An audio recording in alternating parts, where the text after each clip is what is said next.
Right, hey guys, it is TsubakiSwagg and I'm coming to you with my review of Tokyo Ghoul episode 7, Captivating. Okay, this episode, I was so fucking mad because everybody keeps dying. That's been like a trend going on for the past week or so. Everybody keeps dying. Wasn't ready. I'm so fucking pissed that Ryoko died. Well, she got killed actually. So, as we know, in the last episode, the last thing that we really saw was Hinami and her mother Ryoko walking home, and they get confronted. Well, Hinami smells her father, and then they get confronted by Mato and Amon. So, Ryoko tells Hinami to run away. And when this episode picks up, Hinami is running away, and Kaneki sees her. So he asks her what's going on, and Hinami tells her that it's her mother. So they go to find her mother, and her mother's still like kneeled on the ground. And Mato is he's just a fucking asshole. He is one of those villains that you love to hate, because he is just beyond horrible. So he pretty much, well, he said that he was going to let Ryoko have a few last words, and then he didn't even give her a chance to speak, and he took her head off. And then you saw, like, of course they didn't show her head actually being taken off, but they showed the ground slowly getting covered with blood, which is probably coming from her decapitated head. Which really sucked, considering that Ryoko is so freaking, like, Ryoko was awesome. She was like an awesome mom, but I mean, I already knew it was coming because I have read the manga. But I wasn't looking forward to seeing this part animated. It made me sad. So, Hinami, of course, Kaneki saw this, but he covered Hinami's eyes in time for her not to see her mother get decapitated by her father's Kagune. On top of that, because Mato turned her father's Kagune into his weapon. So he killed her with her husband's Kagune, which really fucking sucks if I do say so myself. But I mean, I guess that's just the way the world works in this show. So Hinami is now motherless and fatherless, so she is technically an orphan ghoul on top of that. So they all go back to Antiku, and they finally show Toka. Toka has been out of the picture for a little while, and she walks into the room, and everybody's sitting in there except for, of course, Hinami. Hinami has already been put to bed, and she's like laying in her bed asleep.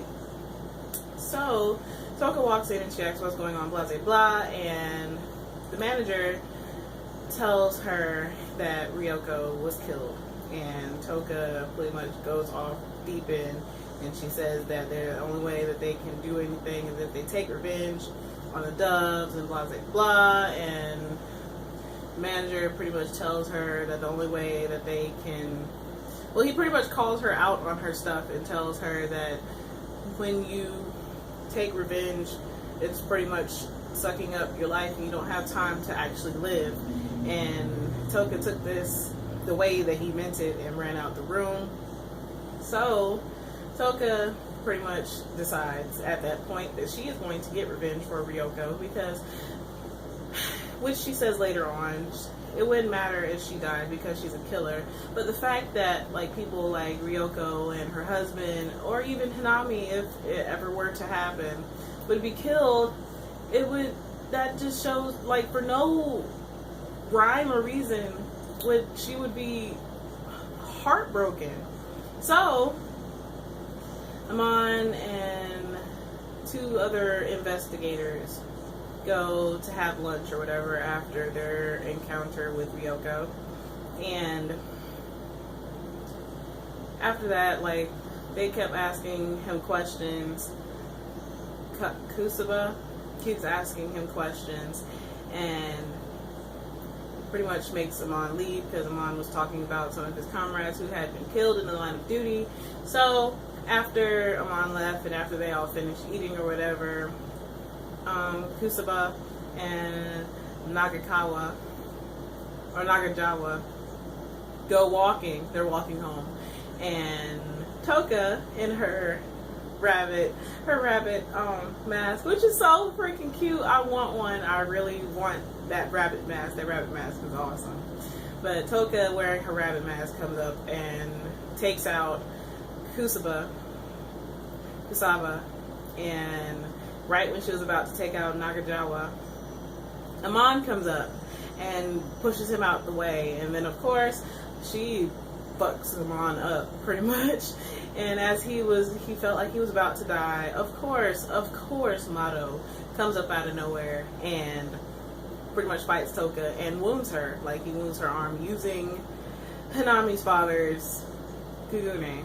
So, and he was going in on the insults for Ryoko, and I guess he knew that this would fuel Toka to fight him, because he's just a sick, twisted bastard, and he just likes killing ghouls.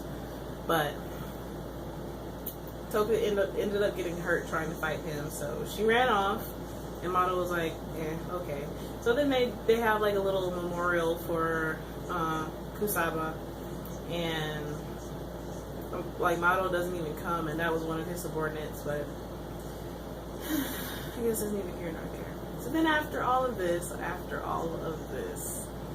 they show like Amon, he's exercising and saying that all his friends, people that he knows, children that have been orphaned by ghouls and blah, blah, blah, they have pretty much died for no reason. He doesn't understand why they had to die, so he is pretty much pushing himself to his limits, trying to get stronger, so that way he can pretty much save everybody else. And then on top of that, Toka, she's still distraught because she feels like there's really nothing that she can do.